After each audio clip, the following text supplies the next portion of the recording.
ओम शांति। 25/4/2022 के बाबा के महावाक्य है।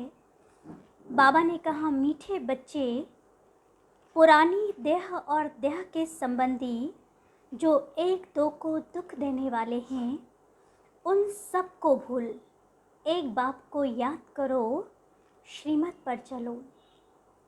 प्रश्न है, बाप के साथ साथ वापस चलने के लिए बाप की किस श्रीमत का पालन करना पड़े? उत्तर है, बाप की श्रीमत है, बच्चे पवित्र बनो, ज्ञान की पूरी धारणा कर अपनी कर्मातीत अवस्था बनाओ, तब साथ साथ वापस चल सकेंगे। कर्मातीत नहीं बने तो बीच में रुककर सजाएं खानी पड़ेगी। कयामत के समय कई आत्माएं शरीर छोड़ भटकती हैं, साथ में जाने के बजाय यहाँ ही पहले सजा भोग हिसाब किताब चुकतो करती हैं।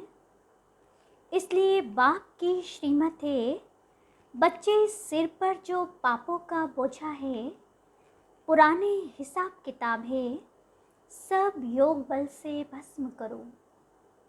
गीत बजा है, ओ दूर के मुसाफिर, हमें भी साथ ले ले। ओम शांति। अभी तुम ब्राह्मणों की बुद्धि से सर्वव्यापी का ज्ञान तो निकल गया है। यह तो अच्छी रीति समझाया जाता है कि परम पिता परमात्मा प्रजापिता ब्रह्मा द्वारा नई रचना रचते हैं।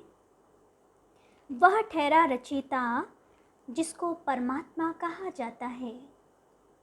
यह भी बच्चे जानते हैं कि वह आते हैं, आकर बच्चों को अपना बनाते हैं, माया से लिबरेट करते हैं।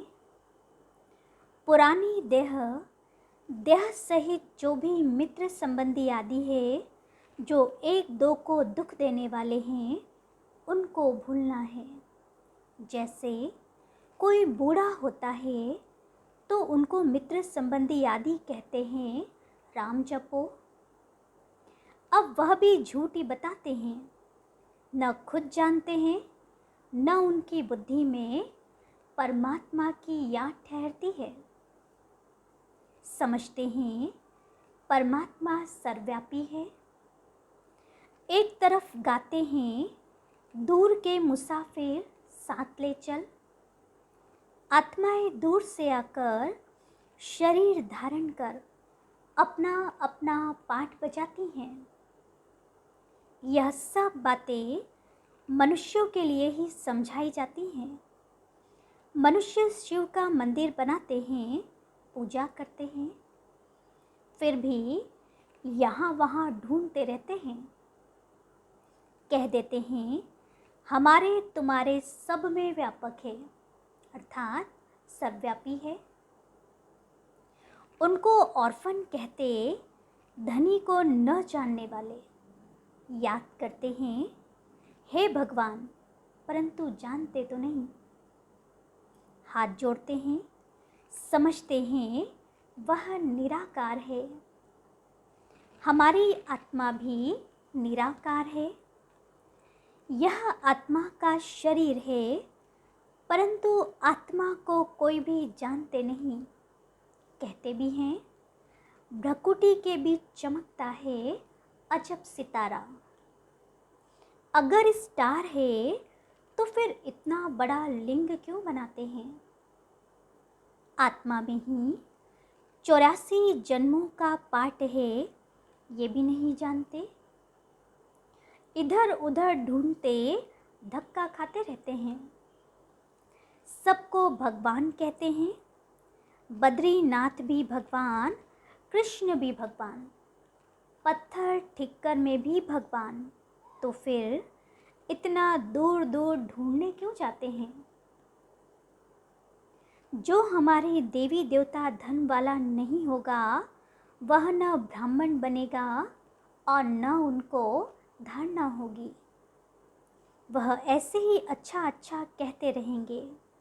बाप कहते हैं, बच्चे मैं तुमको साथ ले चलूँगा, जब तुम श्रीमत पर चल पहले पवित्र बनेंगे, ज्ञान की धारणा करेंगे, अपनी कर्मातीत अवस्था बनाएंगे, तभी मेरे साथ साथ घर पहुँचेंगे। नहीं तो बीच में रुककर बहुत कड़ी सजा खानी पड़ेगी। मरने के बाद कई आत्माएं भटकती भी हैं। जब तक शरीर मिले तब तक भटकती हुई सजा भोगेंगे। यहाँ बहुत गंदगी हो जाएगी कयामत के समय। पापों का बोझा बहुत सिर पर है। सबको हिसाब किताब तो चुकतू करना ही है।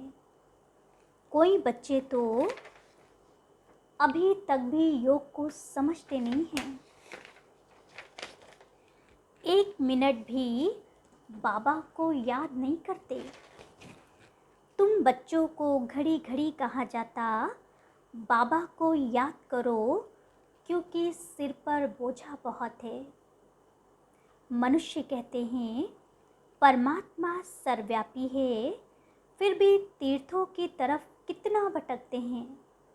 समझते हैं यह सब कर्मकांड आदि करने से हमको परमात्मा से मिलने का रास्ता मिलेगा। बाप कहते हैं पतित भ्रष्टाचारी तो मेरे पास पहुंच भी नहीं सकते। कहते हैं फलाना पार निर्वाण गया, परंतु यह सब कपोड़े मारते हैं, जाता कोई भी नहीं। अभी तुम जानते हो भक्ति मार्ग में कितने धक्के खाते हैं। ये सब शास्त्र आदि पढ़ते पढ़ते मनुष्य को गिरना ही है। बाप चढ़ाते हैं और रावण गिराते हैं। अब बाप समझाते हैं तुम मेरी मत पर चल पवित्र बनेंगे और अच्छी तरह पढ़ेंगे तो स्वर्ग में चलेंगे, नहीं तो इतना ऊंच पद पा नहीं सकेंगे। प्रदर्शनी की सर्विस, कितनी सर्विस चलती है। अब यह सर्विस बढ़ती जाएगी, गांव-गांव में जाएंगे। यह है नई इन्वेंशन। नई नई पॉइंट्स निकलती रहती। जब तक जीना है तब तक सीखना ही है। तुम्हारी एम ऑब्जेक्ट है ही भविष्य के लिए। यह शरीर छोड़ेंगे तो तुम जाकर प्रिंस प्रिंसेस बनेंगे। स्वर्ग माना स्वर्ग, वहाँ नर्क का नाम निशान भी नहीं। धरती भी उथल पाथल कर नई बन जाती है। यह मकान आदि सब खत्म हो जाते हैं। कहते हैं सोने की द्वारिका नीचे चली गई, नीचे कोई जाती नहीं है। यह तो चक्र चलता है। यह तीर्थ यात्रा आदि सब भक्ति मार्ग है। भक्ति है रात। जब भक्ति की रात पूरी होती है तो ब्रह्मा आते हैं दिन करने। द्वापर कलयुग है ब्रह्मा की रात, फिर दिन होना चाहिए। तुम मनुष्यों में भी नंबरवार है। सब तो एक जैसा पढ़ ना सके। भिन्न भिन्न दर्जे हैं। प्रदर्शनी में देखो कितने आते हैं। 5-7 हजार रोज आते हैं, फिर निकलते कौन है। कोटों में कोई और कोई में भी कोई। लिखते हैं बाबा 3-4 निकले हैं जो रोज़ आते हैं। कोई 7 रोज का कोर्स भी उठाते हैं, फिर आते नहीं। जो देवी देवता धर्म के होंगे वही यहाँ ठहरेंगे। साधारण गरीब ही निकलते हैं, साहूकार तो मुश्किल ही ठहरते हैं। बहुत मेहनत करनी पड़ती है। चिट्ठी भी लिखते हैं, ब्लड से भी लिख कर देते हैं, फिर चलते चलते माया खा जाती है। युद्ध चलती है तो रावण जीत लेता है, बाकी जो थोड़ा कुछ सुनते हैं वह प्रजा में चले जाते हैं। बाबा तो समझाते रहते, श्रीमत पर चलना है, जैसे मम्मा बाबा और अनन्य बच्चे पुरुषार्थ कर रहे हैं। महारथियों के नाम तो लिए जाते हैं ना। पांडव सेना में कौन कौन है, उनका भी नाम वाला है, तो कौरव सेना के भी मुख्य का नाम वाला है। यूरोपवासी यादवों के भी नाम है। अखबार में भी जो नामी ग्रामी हैं उनका ही नाम डालते हैं। उन सबकी परम पिता परमात्मा के साथ विपरीत बुद्धि है। परमात्मा को जाने तब तो प्रीत रखे। यहाँ भी बच्चे प्रीत रख नहीं सकते, घड़ी घड़ी भूल जाते, फिर पद भ्रष्ट हो पड़ता है। जितना बाप को याद करेंगे उतने विकर्म विनाश होंगे और पद भी ऊंचा मिलेगा। दूसरों को भी आप समान बनाना है, रहम दिल बनना है और अंधों की लाठी बनना है। कोई अंधे, कोई काने, कोई झुंझार होते हैं। यहाँ भी बच्चे नंबरवार हैं। ऐसे फिर साधारण प्रजा में नौकर चाकर जाकर बनेंगे। आगे चलकर तुम सब साक्षात्कार करेंगे। ईश्वर को सर्वव्यापी कहना यह कोई समझ नहीं है। ईश्वर तो ज्ञान का सागर है। वही आकर तुम्हें ज्ञान दे रहे हैं, राजयोग भी सिखला रहे हैं। श्री कृष्ण की आत्मा जिसने अब 84 जन्म पूरे किए हैं, अब वह राजयोग सीख रहे हैं। कितनी गुह्य बातें हैं। इस समय सभी बाप को भूलने के कारण महान दुखी बन पड़े हैं। तुम बच्चे जितना जितना पुरुषार्थ करेंगे उतनी तुम्हारे से खामियां निकलती जाएगी। बड़ी ऊंची मंजिल है। करोड़ों से 8 मुख्य निकलते हैं, फिर 108 की माला बनती है और फिर है 16,000 की माला। यह भी भीति दी जाती है पुरुषार्थ करने के लिए। वास्तव में 16,000 है नहीं, माला है 108 की। ऊपर फूल, फिर युगल दाना, नंबरवार विष्णु की माला बनती है पुरुषार्थ कराने के लिए। कितना समझाया जाता है। जो इस धर्म के नहीं होंगे वो कुछ भी नहीं समझेंगे। स्वर्ग के सुख पाने के लायक ही नहीं, भल पुजारी बहुत हैं, वह भी आएंगे तो प्रजा में। प्रजापत तो कुछ नहीं है। मम्मा बाबा कहते हो तो फॉलो कर मम्मा बाबा के तख्त नशीन बनो। हार्ट फेल क्यों होते हो? स्कूल में कोई बच्चा कहे कि हम पास नहीं होंगे तो सब कहेंगे यह डल हेड है। सेंसिबल बच्चे बहुत अच्छा पढ़ते और उच्च नंबर में आते हैं।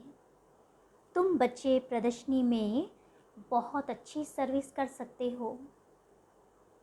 बाबा से भी पूछ सकते हो, बाबा मैं सर्विस करने के लायक हूँ? तो बाबा बतला सकता है कि बच्चे अभी तुमको बहुत कुछ सीखना है अथवा लायक बनना है। विद्वान आदि के सामने समझाने वाले भी होशियार चाहिए। पहले पहले तो यह निश्चय कराया जाता है कि भगवान आया हुआ है। बुलाते हो, दूर देश के रहने वाले आओ, हमको साथ ले चलो क्योंकि हम बहुत दुखी हैं। सतयुग में तो इतने सब मनुष्य होंगे ही नहीं। सभी आत्माएं मुक्ति धाम में चली जाएगी। जिसके लिए दुनिया इतनी भक्ति करती है, बाप कहते हैं मैं सबको ले जाऊंगा। सेकंड में मुक्ति, जीवन मुक्ति निश्चय हुआ तो जीवन मुक्त बनेंगे। फिर जीवन मुक्ति में भी पद है। पुरुषार्थ तो करना है। जीवन मुक्ति में राजा रानी पद पाएं। मम्मा बाबा महाराजा महारानी बनते हैं तो हम क्यों ना पद पाए। पुरुषार्थ करने वाले कभी छिप नहीं सकते। मम्मा बाबा सारी राजधानी स्थापन हो रही है। दैवी धर्म वाले जो भी हैं वो आएंगे ज़रूर। मम्मा बाबा राजा रानी बनते हैं तो हम भी क्यों ना पुरुषार्थ करें। बाबा को बच्चे पत्र लिखते हैं, बाबा कभी कभी सेंटर पर आता हूँ। अब बच्ची की शादी करानी है, कोई ज्ञानी लड़का लेकर दो तो शादी कराएं। बच्ची कहे हम शादी नहीं करेंगी, बहुत बच्चियां मार खाती है। अबलाओं पर बहुत अत्याचार होते हैं। बाबा लिखते हैं माँ बाप और बच्चे तीनों ही बाबा के पास आ जाओ तो बाबा समझाएंगे। आदरणीय पिताश्री लिखते हो तो आ जाओ। पैसा नहीं हो टिकट के लिए तो वो भी मिल सकते हैं। सम्मुख आने से श्रीमत मिलेगी। कुमारी का घात तो नहीं करना है ना, नहीं तो पाप आत्मा बन पड़ेंगे। बाप की श्रीमत पर चलकर पवित्र बनना पड़े। अच्छा, मीठे मीठे सिकिलते बच्चों प्रति माता पिता बाप दादा का याद प्यार और गुड मॉर्निंग। रूहानी बाप के रूहानी बच्चों को नमस्ते और हम रूहानी बच्चों की रूहानी बाप दादा को याद प्यार, गुड मॉर्निंग और नमस्ते। फिर सुनते हैं धारणा के लिए मुख्य सार। पहले पॉइंट, जीवन मुक्त पद पाने का पुरुषार्थ करना है। जैसे माँ बाप महाराजा महारानी बनते हैं, ऐसे फॉलो कर तख्त नशीन बनना है। सेंसिबल बन पढ़ाई अच्छी रीति पढ़नी है। बाप से सच्ची प्रीत रखनी है। रहम दिल बन अंधों को रास्ता दिखाना है। बाप से सम्मुख श्रीमत ले पाप आत्मा बनने से बचना और बचाना है। वरदान है, माया व प्रकृति के भिन्न भिन्न कार्टून शो को साक्षी बन देखने वाले संतोषी आत्मा भव। संगम युग पर बाप दादा की विशेष देन संतुष्टता है। संतोषी आत्मा के आगे कैसी भी हिलाने वाली परिस्थिति ऐसे अनुभव होगी जैसे पपेट शो अर्थात कठपुतली का खेल। आजकल कार्टून शो का फैशन है, तो अभी कोई भी परिस्थिति आए उसे ऐसा ही समझो कि बेहद की स्क्रीन पर कार्टून शो व पपेट शो चल रहा है। माया व प्रकृति का यह एक शो है जिसको साक्षी स्थिति में स्थित हो अपनी शान में रहते हुए संतुष्टता के स्वरूप में देखते रहो, तब कहेंगे संतोषी आत्मा।